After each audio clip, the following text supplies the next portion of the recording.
नमस्कार। रुचिकर खाद्य आपण समस्त को स्वागत।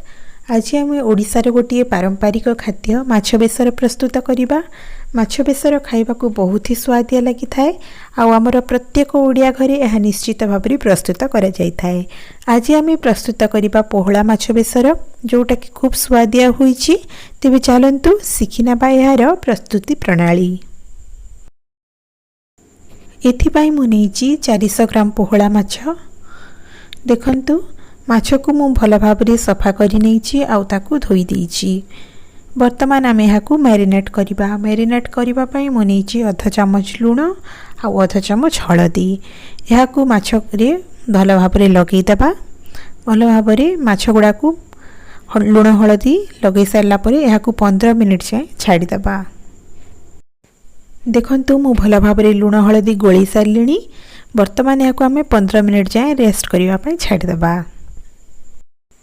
एबे आम बेसर प्रस्तुत करनेबा। बेसर पाई मु नीची 10 रु 12 कोला रसुण, 2 चम्मच सोरिष, आधा चम्मच जीरा। एतिकी को आम भल भाव में ग्राइंडिंग करनेबा। एकदम स्मूथ पेस्ट करवा। ये देखंतु मु पूरा स्मूथली यहाँ ग्राइंडिंग करिनेछि। माछ मध्य 15 मिनिट मैरिनेट हो साराणी। वर्तमान गोटे तावा गरम करनेबा। आ तावारे 2 चम्मच तेल पकेबा। मुझे सोरिष तेल यूज करिछि। देखंतु तेल भल भाव में गरम हो गलानी। वर्तमान आम माछ को ऐड करबा आ भल भाव में फ्राए करबा।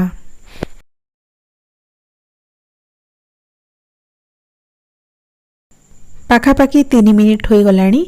वर्तमान यहाँ को ओल्टई देबा। देखंतु गोटे साइड बढ़िया से कलर हो आसलानी। सबु माछ को ओल्टई नेबा।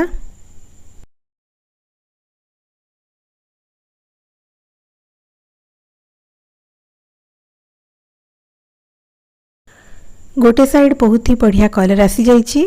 आर साइड मध्य भल भाव में फ्राए करनेबा। ओलट पालट करिकी कलर हैला पर्यंत फ्राए करबा। देखंतु दुई साइड बढ़िया से फ्राए हो गलानी। वर्तमान गैस फ्लेम को ऑफ करनेबा। वर्तमान माछ पाई झोल प्रस्तुत करबा। एथिपाई मु गोटे कड़ाई गरम करछि। कड़ाई रे 2 चम्मच सोरिष तेल ऐड करिछि। तेल भल भाव में गरम हो सारा परे गोटे छोट पियाज को काटिकी मु नेइछि सेटा ऐड करिदेली। पियाज को हल्का कलर हैला पर्यंत फ्राए करबा। देखंतु पियाजटा हल्का हल्का ब्राउन हो आसलानी। वर्तमान मु एथिरे ऐड करिवि हाफ चम्मच हळदी गुंड, गोटे चम्मच लंका गुंड। भल भाव में मिक्स करदेबा। एबे एथिरे ऐड करिबा 2टी बड़ साइज रो टमाटो, जाको मु छोट छोट करी काटी नेइछि। लूण देबा स्वाद अनुसार। भल भाव में मिक्स करदेबा। ढांकुणी टिए ढांकी देबा आ टमाटो को सॉफ्ट हेबा पर्यंत छाड़ी देबा। देखंतु पाखापाखि 3 रु 4 मिनिट हो गलानी। टमाटो मध्य सॉफ्ट हो आसलानी। टमाटो पूरा नरम हो जाइछि। वर्तमान आम एबे आमर मेन इंग्रेडिएंट्स जो बेसर बाटिकी आम रखीचे सेटा को ऐड करिबा। बेसर ऐड कर सारला परे भल भाव में मिक्स करदेबा। गोटे मिनिट फ्राए करबा। बिल्कुल भी बेसी फ्राए करबानी, कारण सोरिष को बेसी समय फ्राए कले ताहा पिता लगी पारे। वर्तमान आम ऐड करिबा गोटे ग्लास पानी।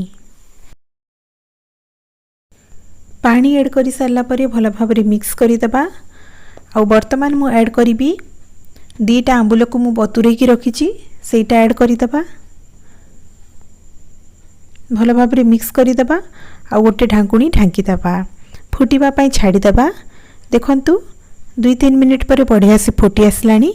वर्तमान आम एथिरे भाजी की रखिथिबा माछ को ऐड करिबा।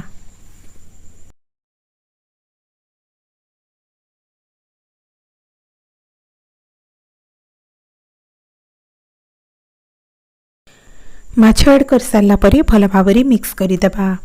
टिके केयरफुली घांटीबा जे भली माछटा भांगी न जाए सेति प्रति टिके ध्यान देबा। वर्तमान गोटे ढांकुणी ढांकी देबा आ ताकू फुटिबा पई छाड़ी देबा। देखंतु किछि समय परे भल भाव में फुटी आसलानी। ढांकुणीटी काढ़ी देबा।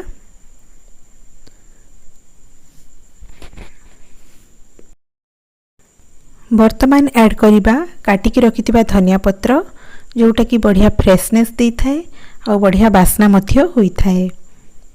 देखंतु वर्तमान पोहला माछ बेसर पूरा रेडी हो गलानी। आपण झोल को केते मात्रा रे रखिबे, ठीक करिबे किंबा पतला करिबे सेटा आपणक ऊपर डिपेंड करे। वर्तमान देखंतु एटा हे गलानी। या को एबे गोटे प्लेट रे काढी दबा।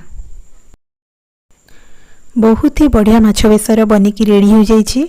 आपण माने निश्चित भाव रे ट्राई करंतु। गरम गरम भात सहित खाइले यह बहुत ही बढ़िया लगी थाए। केमिति लागिला मते कमेंट करी निश्चित भावे जणांतु। भल लागिथिले लाइक करंतु, चैनल टी को सब्सक्राइब करंतु। देखा हेबा आउ गोटे टेस्टी आ यम्मी रेसिपी सहित। सेतेबेले जाय रहुछि। नमस्कार।